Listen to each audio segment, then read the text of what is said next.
superstar. He is an absolute superstar, Tom Mitchell. Cripps at the back. Cripps is too good. Yes! Oh, how good was that?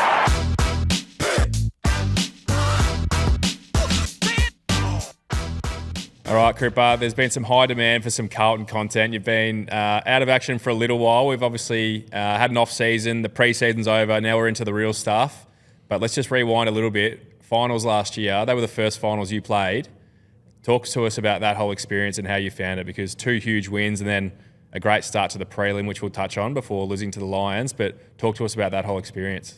Yeah, it was unreal. It was, I don't know, it's what you dream of. We were chatting about Taylor Swift before, but like, yeah, sometimes when you're in the crowd watching someone else perform, you sort of appreciate what the crowd is, and then to actually be in the arena and on the field, although it's not just you, it's 40, 46 guys that compete, but it's a full G's, like you can't beat it. And for us, that first final against Sydney, I remember would have been like a 90% Carlton, like you could hardly see anything but Navy, and for them it was like, they'd waited so long, but also for us, it was just sort of the unknown. Like, what's the level up that's going to be from the finals intensity? And it was just a crazy night. And then to win a close one, it was great. Great for the confidence and belief, because sometimes you feel like you're good enough at the level, but until you actually play a final, you don't know. So that was a big hurdle for us. And then the second game was against Melbourne. That was sort of probably a 70-30 split.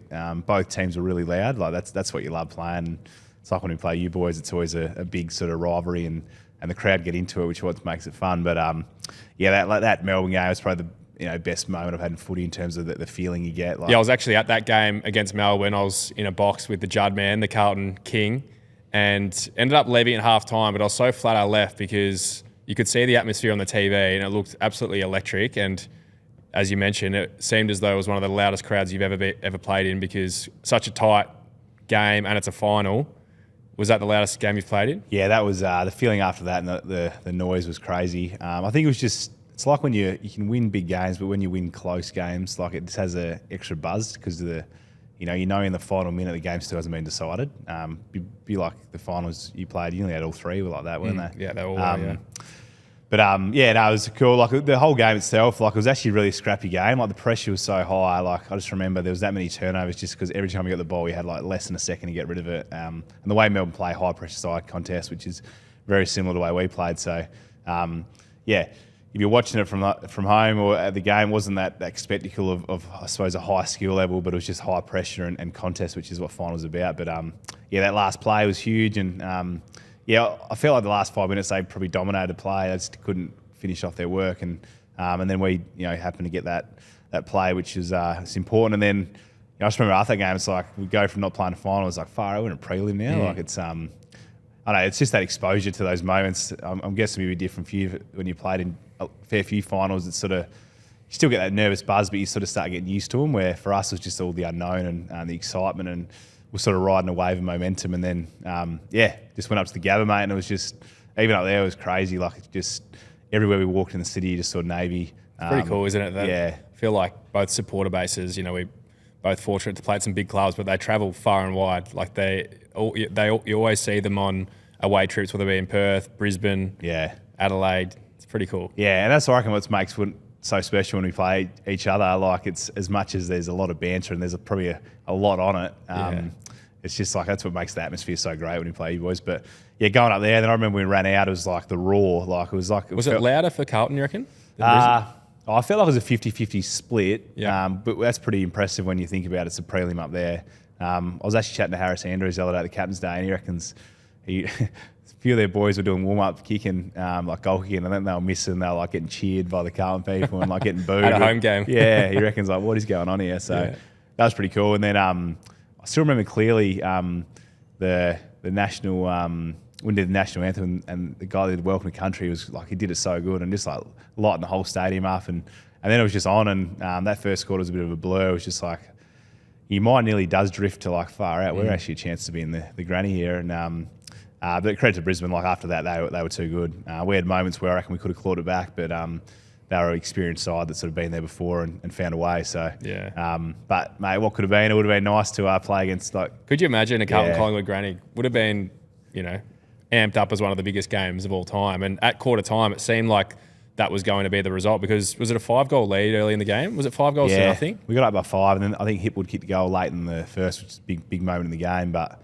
yeah, I think it would have been dangerous in Melbourne with their Carlton Collingwood final. Hey, it would have been scary, wouldn't it? Like, especially been like in riots. Imagine it was a close game and like one of the team gets up. Like it's just the passion. Like I can only imagine what it was like in that. You weren't there then, but the game that ended 2022 was sort of similar to that. Had that sort of feel to it. So the Collingwood Carlton one around 23. It would have been literally people's livelihoods on the line. So that was an interesting game. That was a cool moment, but didn't go the way we wanted. But how about your finals, mate? Like I know it's been very very well documented with the Collingwood Ball Magnets page. But well, we've had feedback, hence why. Mate, we've been working on to get this another pod with you. Obviously, you've had plenty on, but just to get some Carlton content out there, because it has been Collingwood heavy. But yeah, it's been a pretty special period. Not going to lie, like it's what you play footy for, and it's what you dream about. So just very lucky to be a part of a team that's achieved that. And we went the other night and watched the doco, for anyone that hasn't seen it, Take the Steps. So we actually had our whole media team follow the team throughout the finals in hope that, we would win in case we did win it. If we didn't, I think it would be a waste of content and footage, but it all went to plan, and it's a really cool doco, pretty insightful. And I think it'll give people a great insight as to behind the scenes, the stresses. There's a segment on Nick Dacos, like how he gets back to play. Like it's forgotten that he almost didn't get back to play in time. Darcy Moore as the captain, Pendle's 13 years between flags. Like there's so many cool stories within the story, and watching that was just brought back some great memories. But as we know, footy moves quickly, and that's forgotten about now. It's season 2024. So how'd you like you said it was special? Like you think about like 12 months apart, you go from like getting traded, and like you said, like you weren't loving footy probably the year before, then you reached the pinnacle. Like how was your mind? Like from being around you, you seemed a lot happier, enjoying footy, which is what it's all about. 100%. Yeah, it's I've said to a couple of people, like I haven't really enjoyed football this much, since I was a kid, and it's been really cool to chat to people like yourself and take little bits of tips and guidance from guys around the league in terms of sometimes it's not always about proving people wrong as well. It's about proving yourself right and remembering the reasons why you're doing it. But I think an enjoyable environment, where your strengths are really valued, I think that's so important. I think you've lived similar experiences, you had a tough year there. I'm not sure, it must have been after your Brownlow year, was it? Yeah, no, 2020, 2021 was tough. See, that gets forgotten about. Like you were getting written off, and then you're the best player in the league the next year. It's just crazy to think that. And I think you can agree, like from what I hear and what I see, the Carlton environment's quite similar. Like you guys look like you have a great time and you're sort of working off each other really well. Yeah, it was tale of two halves last year. Like we always had the fun element and the positive energy, but the contrast of compounded losses versus getting momentum and winning. Like winning also helps the fun element. Like, true. Yeah, that fixes everything. Yeah, the buzz after the game and in the rooms, and then the week you lead into the week. Like as much as you don't want to say it, you don't want to write it. It definitely helps. And then. Mate, just we always had a good environment at the club, even though there was a lot of stuff going on externally. But then when we got momentum, just that combined the external sort of momentum with like what we're feeling in the club was just a fun place to be. And I went from the middle of the year, and a lot of the other guys were similar. It was like a bit of a grind in the middle of the year to like the funnest part of my footy career by an absolute mile. Is that right? Yeah, or just more the exposure of finals and actually winning close finals. Like you can't really beat those feelings. And although we didn't quite get to where we wanted to, our end goal, like you still got to celebrate the gains of where you got, because for us as a group, we've never been exposed to anything like that before. So now you get that taste and you get that feeling. It's like it's addicting, really. You want to get there again, and that's the exciting part. As much as we've learned so much from last year, and we take a lot of confidence, belief, it actually means nothing now. And similar to what you were saying, last year, it doesn't mean anything now. But I was going to ask you, like, what did you play? 2016 grand final. Yep. 2023 mindset change. Any mindset change in terms of how you prepared? Yeah, it's really interesting how people prepare, like with their, some people just like a real relaxed, like, it's just another game. Other people's like, no, this is the most important game in my life. Yeah. How am I getting after it?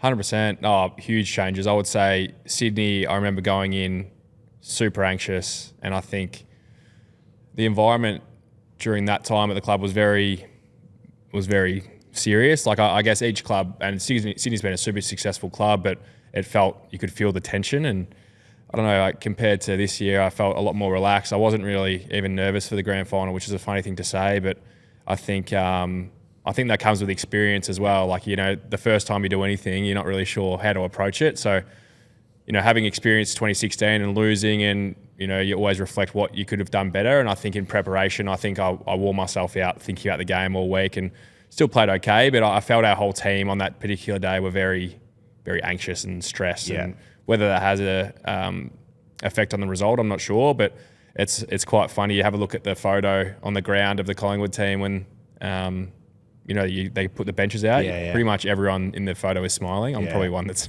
still not. Got a little bit to go. You're the mouth guard. Got my mouth guard in. I'm locked in. Coxie's got his goggles on. The boys love getting this photo up. Coxie's got his goggles on, and I've got the mouth guard in. Must have just been locked in. I've actually screenshot that photo to you, I reckon. Yeah, along with the other one you always send. We zoom in on my head. We'll get that one up later. Oh, that's brilliant. No, I was like, I'll still that photo. I was like, Tommy's ready to go here.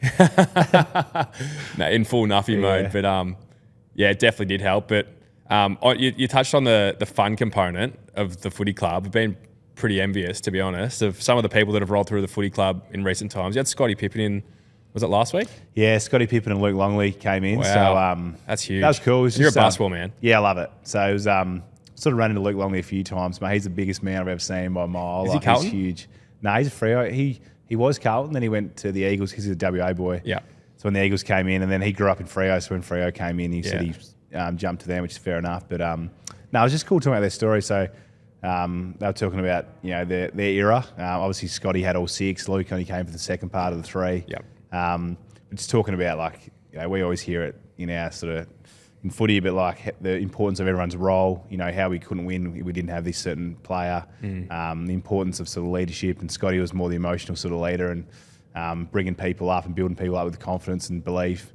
Because Michael was so like intense and full on, just like so focused on winning that you sort of needed 2 extremes to sort of make it work. So yeah, and then like you marry that up with The Last Dance. They actually didn't talk too much about Luke. I didn't talk about him at all in there. So he was sort of telling his story, but he was like pretty chilled out. Like loved his passions outside of basketball. But no, it was just cool to talk about their, you know, how they approached it. They talked about Phil Jackson and his influence, and yeah, he talked about like his way of like reading the player and sort of, I know they talk about in like a coaching, but like every player is like a different lock. So you got to find bizarre. The key. And he reckons he just had a great way of just finding how to sort of unlock each Letting player. Rodman go to Vegas before a game. Exactly. He was talking about, Luke said something about he one day he'd be the best player on the court, next day he wouldn't show up. And so he had to work out, you know, what was going on. He's had so much going on in his personal life. So Phil sort of unpacked that with him and just gave a few little analogies. But probably the thing I took away is like, you know, there's only a certain amount of star players, but they're all stars in their role. And that's what made the system work. And Scotty was just so big on like, without Luke, we don't win those last 3 titles. So it's pretty cool. That. Yeah. Like every team has unsung heroes. Like, keen to touch back on this basketball stuff because I love it. But who are some of the unsung heroes at Carlton at the moment? Like, who are some players who fans can look out for that are on the rise this year that and that play roles that, you know, support the stars like yourself, Charlie, Walshy? Who are some of the guys that are going to take their game to another level, do you think? Yeah, the guys that I reckon they're starting to get noticed now because they did play some big finals, but like Blake Acres is one on a wing. Wings play such an important role in running lanes and giving us shape. Matty Cottrell was one. He was probably best on ground for us in the elimination final. So he sort of went from what we always knew what he was capable of. Everyone sort of saw against Sydney, but like when you play those roles, some weeks, as you know, you do the exact same sort of patterns, but the ball doesn't come that side. Where it's like Bobby Hill. Yeah. Like, you know, kicks 4 in a granny, 3 in a qualifying, but some games the ball doesn't go out to that fat side half forward position where he sets up. Yeah. You know, so similar to Cottrell. Like, is his GPS unbelievable? Yeah, he's a freak. So he wins our time trials. Yeah. And he's an energy guy. Like, we love having him inside. He just carries on, and you see when he kicks a goal, like he's either slapping up the crowd or he gets his tongue out. But that's what you love playing for. Other guys, I reckon Nick Newman's, he got recognised second in the BNF, but his year was really special. I love playing with him. He's just got that grit and sort of toughness, and he's got that white line fever. Good man, he does, doesn't he? Just trying to think. Jack Martin came in, played some great footy for us back here. Lockie Fogarty's probably another one. Yeah. He sort of came in that mid-season when we had that turnaround. His pressure up and down. So there's guys everywhere that play an important role. And I think the key, when your culture is going well, you're celebrating those guys internally. Spot on. They probably don't get the recognition externally. Yeah. But that's what makes the system run. So you got to pump them guys up. Well, everyone likes to feel appreciated, don't they? Yeah. And I think if it is recognised internally and they're rewarded for the good things they do, which some things are seen when they hit the scoreboard, but a lot of the unseen things, covering an opponent or doing the long runs so the plotters like me and you can get on the end of it. Exactly right, mate. It's always good to recognise them. But that Chicago Bulls analogy is really cool. Did they touch on it all on Jordan? Because I know there's been like a bit of a rift that's been publicised with Scottie Pippen and Michael Jordan. They didn't go there a lot just because I felt like they were trying to tell their own story. Yeah. I made a few comments, but it's probably for them to share. But, Yeah. it just seemed like it for Michael, the cost of winning was nearly a breakdown of a fair few relationships. Yeah, so, gotcha. but mate, when he's a serious competitor and a freak, that's what probably the art of a good coach. What Phil was able to do is be able to mix a blend of personalities and get a product that wins a championship, which is what you want. So, mate, touching on NBA, you did a fair tour in the off season. What'd you learn? Who'd you see? Got lucky this year. Well, it wasn't quite Paddy Cripps with the Patriots levels, but we did some cool stuff. So obviously we saw Gids in OKC, SGA, Gilgeous-Alexander. He's a chance for MVP this year. Killing it. Yeah. And they're like number one in the West. So sounds like him or has to help. Jokic, but yeah. Well, Embiid can't because of that rule now. We did that. That was really cool. Where did we go? We saw Dyson Daniels. Yeah. So a few of the Aussie boys went to New Orleans. And then, a really cool part was we went to Dallas. We had a contact, Ben Hunt there at the Mavericks. And, we met Kyrie, which was really cool, Kyrie Irving. And he was such a legend. Like I feel like he's got a perception as well where the media may have portrayed him a certain way, but you can only go off face value. And he was chatty and maybe the Aussie connection helped a little bit. Yeah, true. But, one of the funniest stories was when we were at the Dallas Mavericks was Luka Doncic and his approach, which was very different to Kyrie. And I don't know if he'd get away with, the way I think because he's such a big star, he almost calls the shots. But they had a yoga session on the basketball court, and he said to the coach, he's like, "Oh, do I have to be here for this?" He's like, "Yeah, mate, it's compulsory. You have to be here for this." And then he just pulled up a chair and just sat there on his phone while everyone's doing yoga. So imagine someone doing that now. Oh, mate, you wouldn't be playing in the ones. That's what I reckon. Like you look around, like NBA is probably very to the extreme, but like I don't know whether it's like how big it is and like the money factor, but like it seems like they all have their own trainers, dietitians, all that. It's a players' league. It sounds like they call the shots as well. Like if they want a new coach or anything, like they just sort of get what they want. It's bizarre. And it's hard because they all get traded a lot or they move teams a lot. The sort of culture element's probably a bit harder. But I think if you look deep into the NBA, like the teams have been really successful. Like Golden State stuck together. Yeah. Denver at the moment. Yeah, they're stuck together. Boston are sticking together. Yeah. Their core. So there's definitely something for actually building something, I reckon, from and removing the the egos as well, and just being an even team. I agree. You touched on Taylor Swift before, so I didn't know until earlier today that you actually went. So you've kept that pretty quiet, but you loved it. Yeah, it was. Mon really wanted to go. Was that your excuse?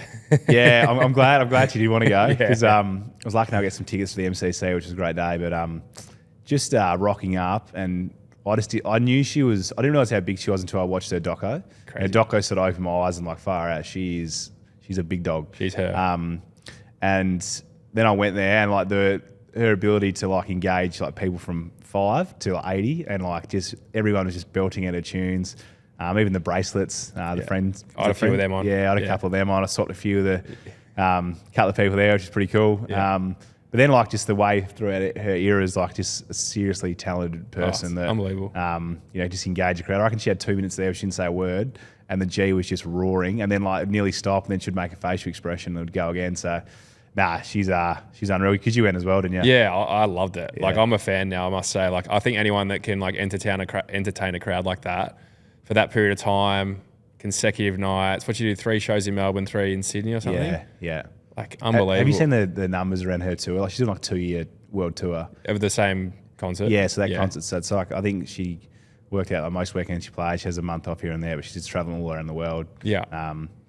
She's killing it. She's bringing a bit of cash, I think. But it is nice going there and I reckon like when you're at the G and you're watching something else, you actually get a bit more perspective about them when you go and play, don't you reckon? Because sometimes I reckon when you're in the game, like you got your routine during the day. Usually it's a night game. Get to the G. You're so locked in. Still having fun, but like once the game starts, sometimes it feels like a blur from like 100%. time you play to the time you actually get home. You're like, what actually happened? 100%. Where it's like actually going in there, taking in the atmosphere is pretty cool. I was going to say the word atmosphere. When you take it in and there's 96,000 people, all their attention is on one person. I guess footy's a little different because the attention's dispersed a little bit because there's more players. But I don't know if you thought this, but when I was out there, I was like, shit, when you play footy, should I be more nervous? Because like I don't normally take this in. Like normally you're sort of locked in and it's a bit of a blur, like you said, the outer noise and things.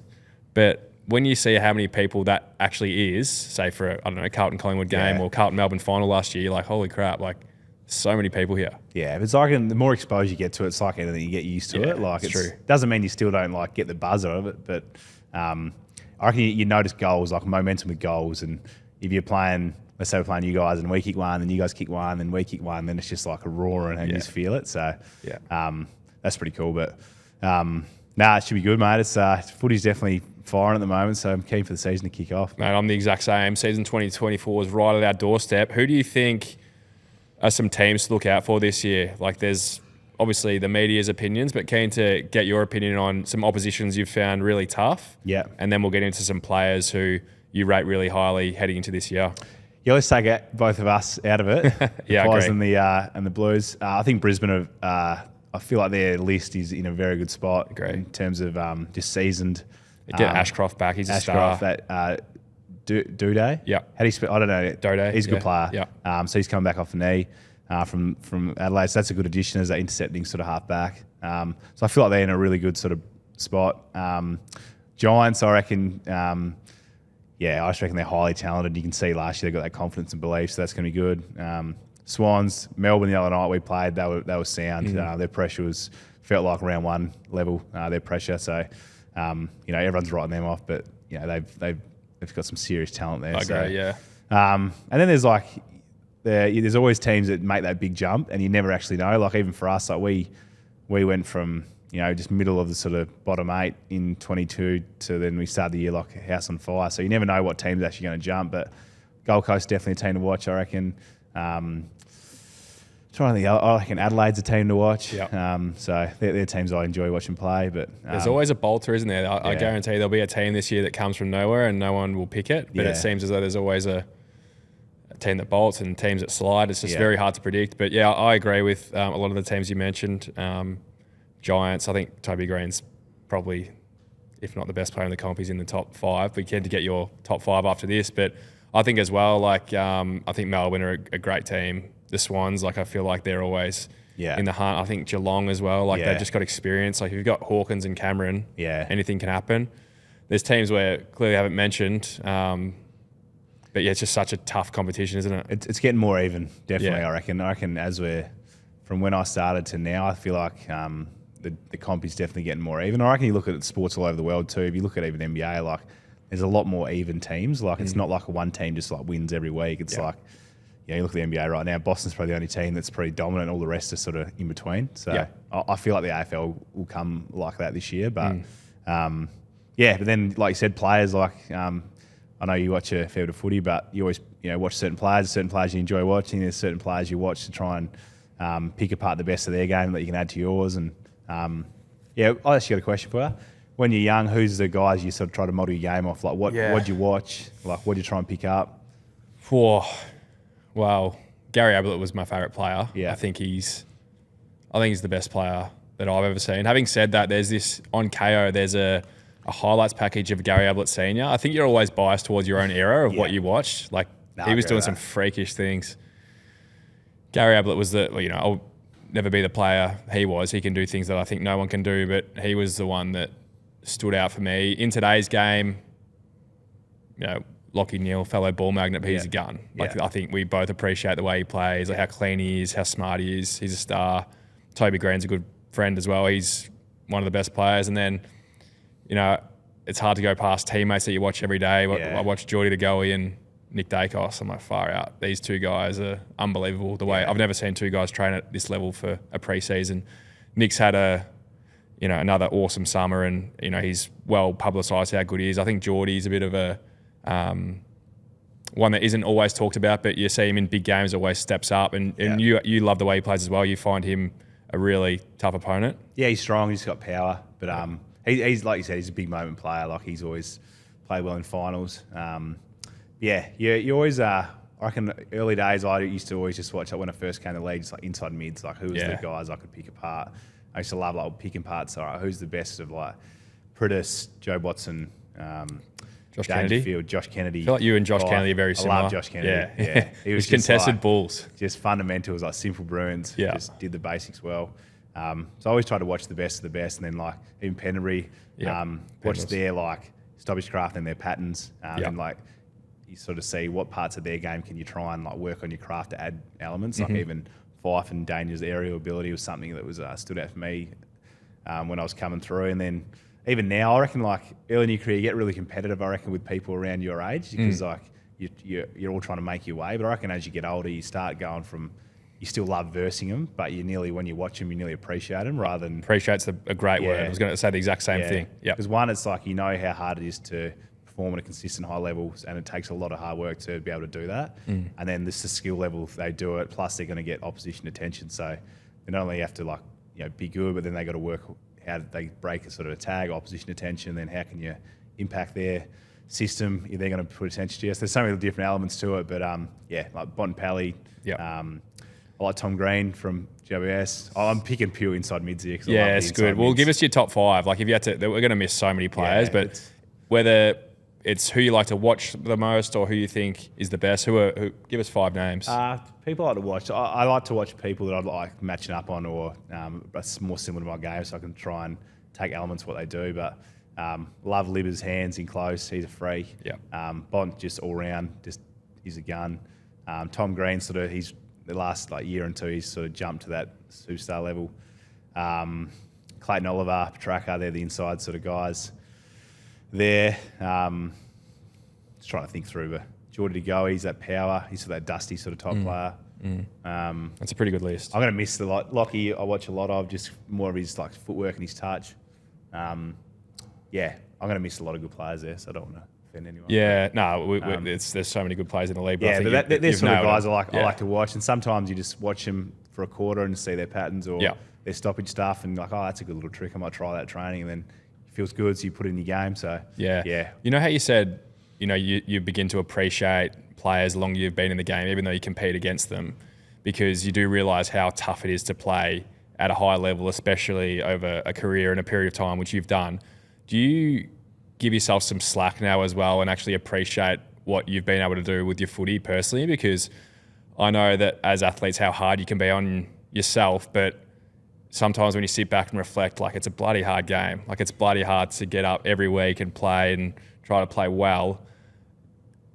I think I've slowly got there, after games and seasons to actually give yourself a pat on the back every now and then. Not a pat on the back, but just to reflect, be grateful that you're there, but also not be so hard on yourself and appreciate the work you put in. Yeah, it's the biggest challenge when you're young. Definitely, I can't put too much pressure on myself early days, and you nearly build up to the game. You feel like you put so much pressure on you, just like you got to perform, and it's like you still do like that. But now I do it more in a way where I actually enjoy the game.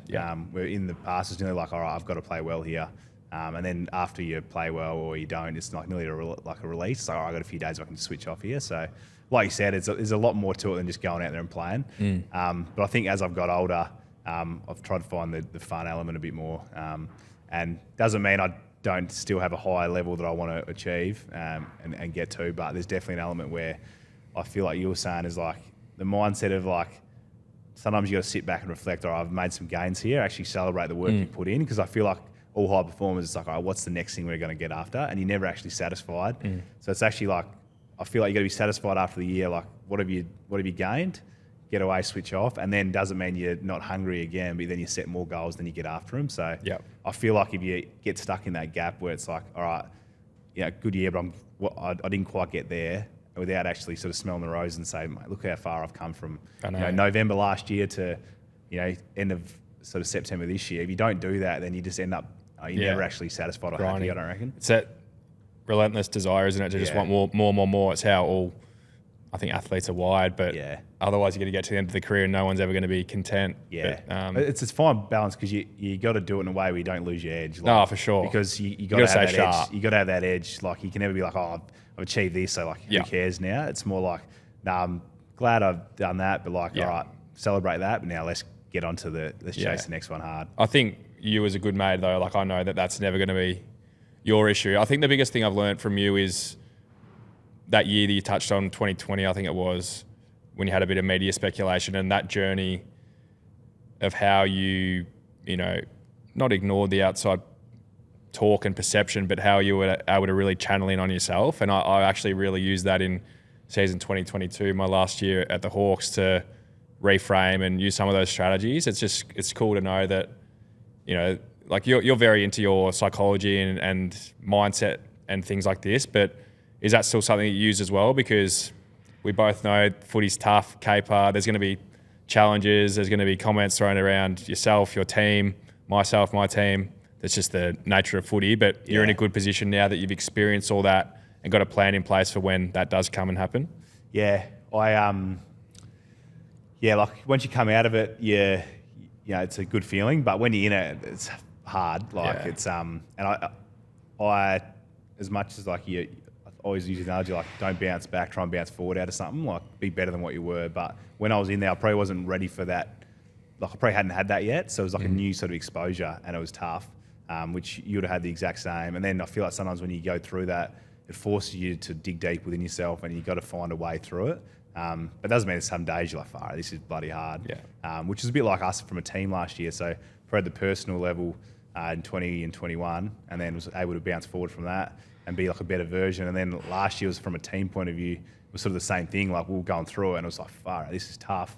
Then you learn about yourself, you dig in, you focus on the right stuff and you actually ignore all the external distractions and then we bounce forward as a better product. So it's the same sort of thing. Like I reckon adversity, they say like breeds resilience, which it does. It's just you never enjoy being in it, but you learn a lot about yourself. So, and then actually once you get through it, then you actually realise the external actually doesn't mean anything. It's like what you focus your energy on. It's just, it doesn't matter. You can know all that in theory, and then it actually comes again. And it's like, all right, what do I learn? It's easier said than done, like we always say, isn't it? Yeah, like this year we'll both have adversity. There'll be something that goes on, whether it's an injury, form, team form. Like you just don't know what's coming. So. It's 100% coming. It's just how you can deal with it as best as you can. I reckon the biggest thing, which is probably what I learned the most of it, is like, and I reckon the young athletes probably, I definitely was like this early in my career, but once you understand like your performance is not your identity, but it's actually like, if you know who you are and you can separate your identity, it gives you so much sort of confidence that like once you go to cross that white line you're on, you're like you're a football player. Once you step off, you're like, nah, this is who I am. That's where self-worth and all those sorts of things come into it. And I think that's why having things outside of footy is so important, and we're lucky we're doing some stuff with ball magnets. What do you think about the shirts, by the way? Because we've obviously put a bit of time into these. Bit of ball magnets logo. It's we'll bounce a few ideas off each other. Mate, me, you and Lockie, we're going back and forth. We got the final finished product we're happy with. I really like the back as well. Yeah, well, I like the logo, but I'm like a bit of I like this sort of loose, baggy sort of look. Casual, sort of bit oversized. Mate, we need to get a triple XL for you though. It's definitely a little bit smaller than what I like, but I like it. It's good material. You can tell the material is good. Isn't it always so good when you get a t-shirt where the quality of it is like thicker? You can just tell the quality of it. You know one wash is not going to wreck it. Well, exactly. That's why I've gone out of our way to make sure it's a good product. But yeah, these will be out the next few weeks. Yeah. So this will be cool. Hopefully everyone can get their hands on the tees and the hoodies. What's that? Limited edition. Limited edition. Yeah. Well, we'll be limited. So. That's good. And then obviously we wanted to talk a bit about our training programs as well, because in-season training is super important. I think out there's a lot of programs around running and weights and off-season, and that's something we do to prepare well. But do you want to talk a little bit about the in-season program we've been putting together for ball magnets, and I can touch on how people can get it as well. Yeah, it's sort of the whole reason why we do it is we want to try and help sort of the younger generation come through and develop their skills and the lessons we learned. So we've sort of put together some training programs for you to touch, a bit of game education, but also some running and sort of training programs that we've sort of used over our time, to build not only speed and power but endurance. And but the most important thing I reckon in season, which you'd touch on, is how do you recover well, and then how can you keep your touch up and back up sessions. So there are things we'll start drip feeding in, and over the years we'll keep adding layers to it. But you got anything to add with it? Nah, I think what we've recorded is we obviously, this is the training that we live by. Yeah. So I'll start that again. This is obviously the training that we live by, myself, you and Lockie, and I guess it's helped us get to where we are in our careers. And I guess, as you said, it's just about passing on our knowledge. And I think some of your game sense stuff is unbelievable, and you can't really get that anywhere. The stoppage stuff, the running patterns, these sorts of things. And I think when you complement the knowledge with the physical attributes, which will be, the speed program, the endurance program, the power program, which we'll put alongside the footy component. I think when you combine those things, knowledge and physical attributes, I think that's just a perfect combination. Yeah. So this will be coming out early in the AFL season. So we'll keep everyone up to date. The Ball Magnets website's always a great starting point, ballmagnets.com.au, to check out the program, stay up to date, and we'll be constantly in contact through the podcast and other channels such as our social media to keep everyone in the loop. But we're pretty excited about what we're going to put out there. That should be good. Hopefully everyone jumps on and has a crack at it and gets something out of it. So. That's it. That'll be good. What else, Rick? Keen to get your predictions for the season. So let's remove our teams out of it again. Righto. Let's go a team that you think will make the grand final. Yep. Brownlow, Yep. Rising Star, Coleman. Okay, all right. Brownlow. I tip Walshy, so can't go him. I reckon. I like Bond. I would love to see Bond get one. He's been up there so many times. Nick's also going to be up there every year. I reckon one of them two. And I reckon Tom Green's one that I reckon could go really well. I feel like he's going to get. They're going to win a lot of games, and he just gets his 30 and 10 clearances a game, so he'll get noticed. What was the second question? Coleman. Did Charlie won the last two? Yeah. I reckon.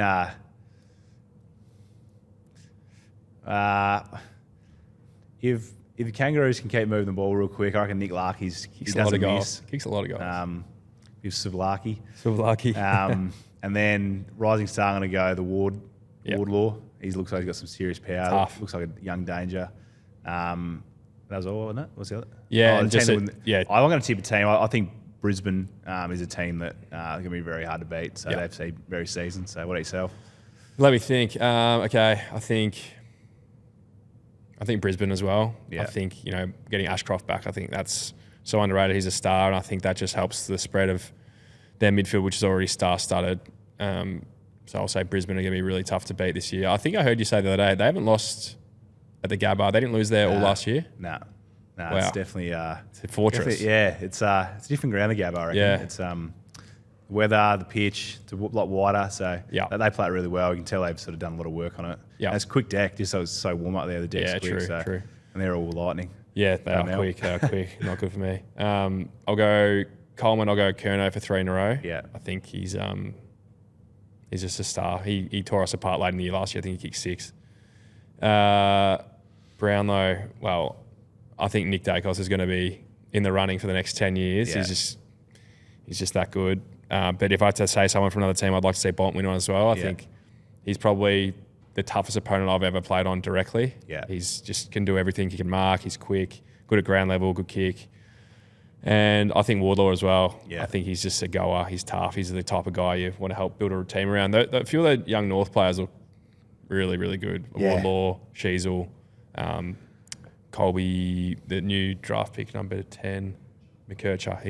He looks really sharp. It's like anything. If they get a core together, they stick fat. Yeah, Larkey, the forward. Yeah, then it's going to be a good core there for a long time. So, yeah, like I said, mate, they'll still win a fair few games this year. It's where the comp's even. Like you get all those guys, even though they're young, humming on one day. There's no easy games. Yeah, get their tails up. No such thing. Yeah.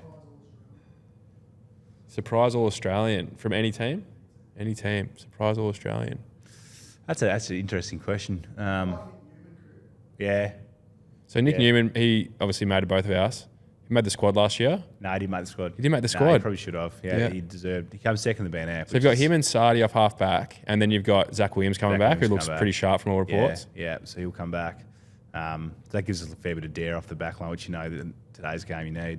Yeah, give us an All-Australian from your team, because I feel like that'd be more front of mind, who you think someone could take their game to another level. Like for our team, I think someone like an Isaac Quaynor started to get recognition last year, and I think he made the squad, didn't make the team, but he's just a guy that competes so hard. He's so fit, so strong. He's just got everything. Great leader. He's in our leadership group of 4, which is pretty impressive. Yeah, he's a big unit, isn't he? One of the great rigs as well. He's a good fella.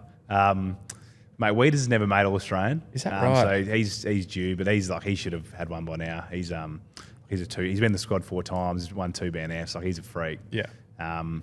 Why do you go to 2 surprises? I reckon Jack Martin's one that if we get a full year out of him, I reckon he'll kick over 40 goals. And then the other one, I reckon if they keep the traditional wings, I reckon Blake Acres has just nailed that wing role. So you take his sort of back 12 games.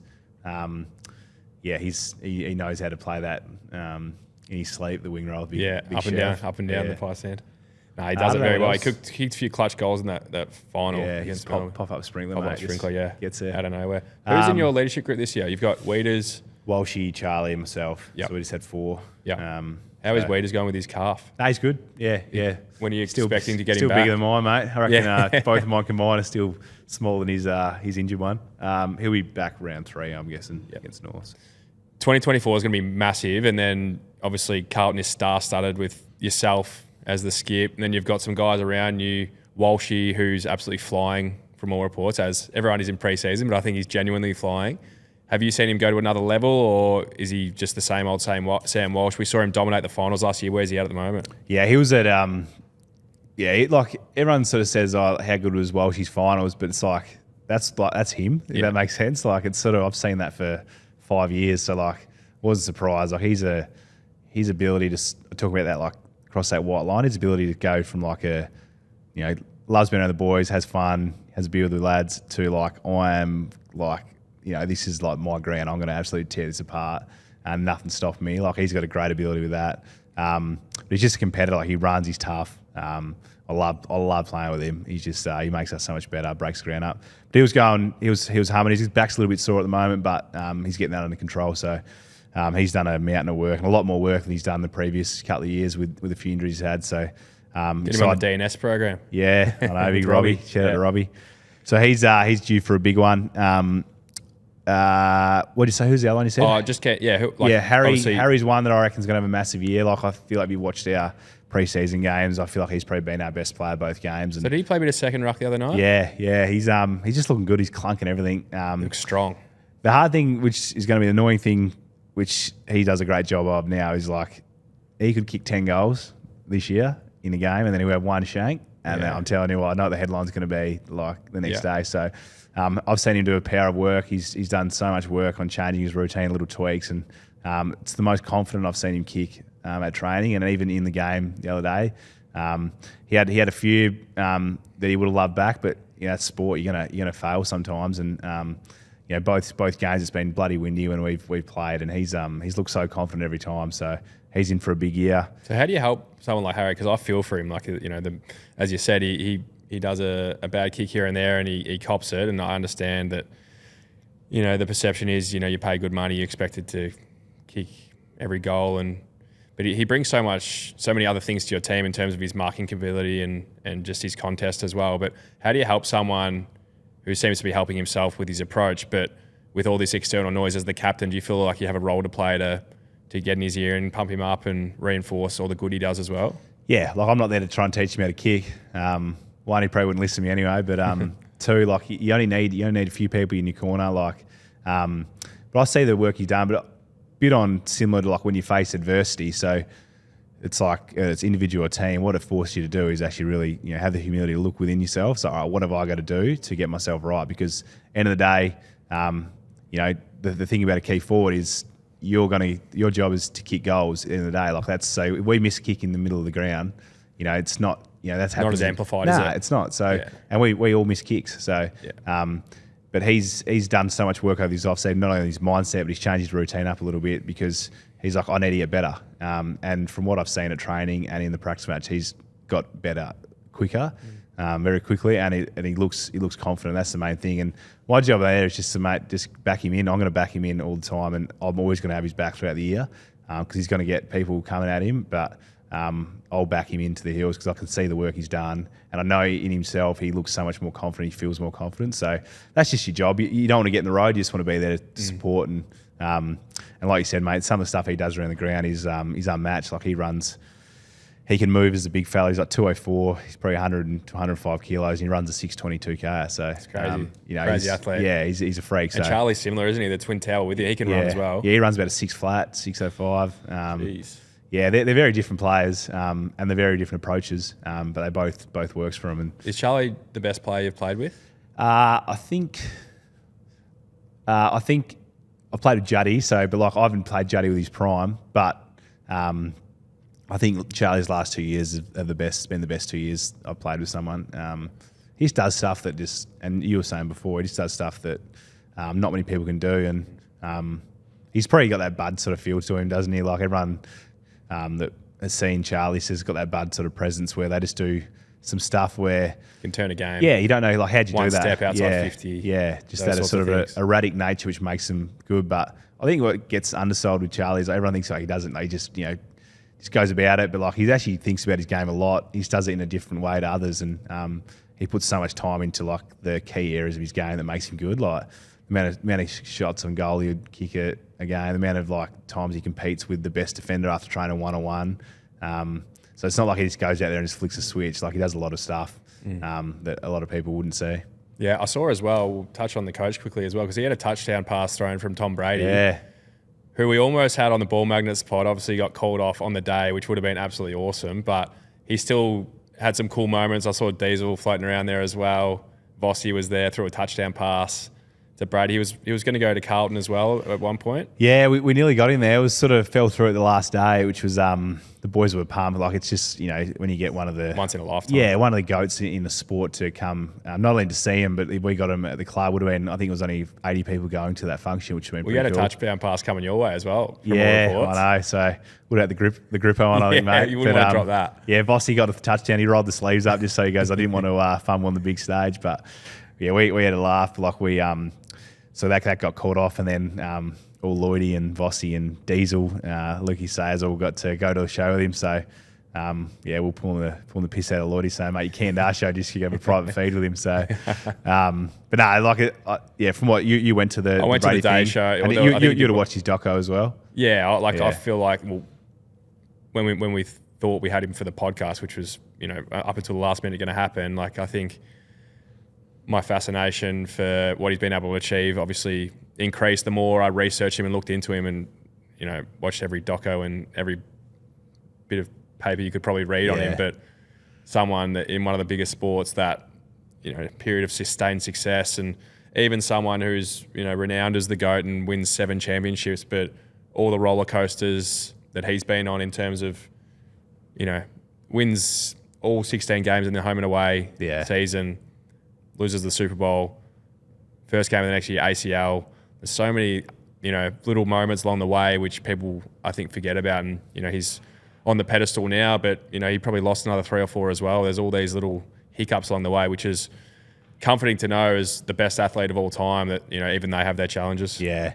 And even like you talk about like, winning it is so hard. Like he always talks about that. Like, the amount of games he's won on the last drive, or like you even look at the Super Bowl this year, it's like the last drive. Like it's just like millimeters in big games. Like I watched Giannis doco the other night. Where's that? Where can you see that? That was on Prime, I'm pretty sure. You should watch that. Unreal. Yeah, it's just his story from where he came from. And cool. But I remember that series where they won. They were playing Brooklyn, and Durant hits that 2, and his foot was just on the line. That's so he goes and win the championship. But if that Durant's foot's on the line, they might not win that. So it just shows you the margins in sport. And I saw LeBron the other day was walking out the tunnel. He had another clinical game. Yeah. And he walked out of the tunnel and he said, put the work in, live with the results. Yeah. Sometimes the outcome's out of your control. It's so good. And like you learn so much. I love like taking inspiration from like other key athletes, but like even like watching that Brady doco and seeing like bits and pieces, but he talks like when he nearly like, do you know Jordan used to manufacture stories like where Brady wasn't that extreme, but like he used to like any little like slither he could like motivate himself from. Against the opposition he used to use, and then run out in the oval and like he just yell out, like, let's go. And like that's his ways. Like he played his best. Yeah. That borderline like aggression. Yeah.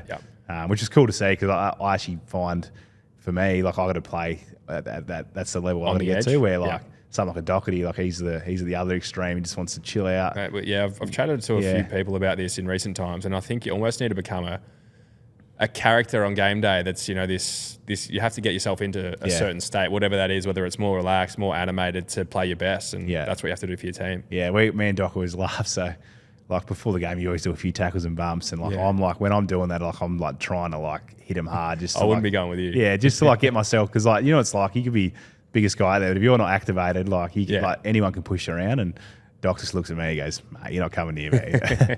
So he hates getting touched for a game. So it's just different contrasts of approaches. But yeah. No, it's good, Rick. What about we haven't touched on your off season, so let's do that. Were you in Broome?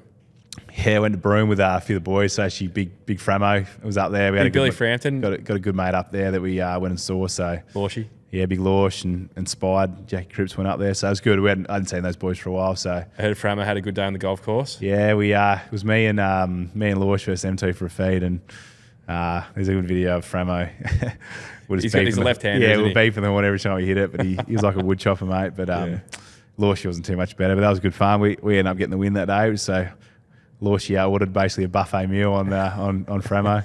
Stitch him up. Other than that, mate, I went to Maldives with my two brothers for a surf trip. Not a great surfer, but it was good to get over there and just chill out. And then I had heaps of weddings. I had about 8 weddings in the off season. Too. So felt like every time we were messaging, doing some ball making stuff, like another wedding, wedding. Sort of hit that age, mate. Well, I remember because we're talking about Brady, and you're like, man, I've got a wedding. I might have to call the wedding off. Yeah, so I think I had eight weddings in 10 weeks, and the only state I didn't have a wedding was NT. So you went to so I was doing the rounds. So it's great fun. You know what weddings like, they're always good. Carry on a bit. So did you do much after the other than the States or? Nah, it's pretty much States, just a few local trips. But as you know, like you have a bit of time off, you get motivated to train again. Like you can't let yourself go too much. So it all rolls around pretty quick. But mate, 2024's right here. You boys have, who are you playing first up? We got Lions up there. It's huge. So we're excited. We got the Giants. So a few big games early in the year. But mate, exciting times for the Blues this year. You know, you guys are a bloody great team and great to watch as well. So hopefully it's a big year for both of us. And good luck, mate. Looking forward to it. That Carlton Collingwood granny would be nice if we got that one day. So they're obviously bloody hard to make, but that would be pretty cool. We got 2 cracks at each other this year. So do we? What rounds? I think round 10 and late in the year. So yeah, cool. Look out, mate. All right, let's go. Sharpen the elbows. I'll get myself in the in the Michael Jordan state, make up a few stories in my head about you. Mouth guarding on the way to the ground. Good work, Rick. Easy, bro. Thanks.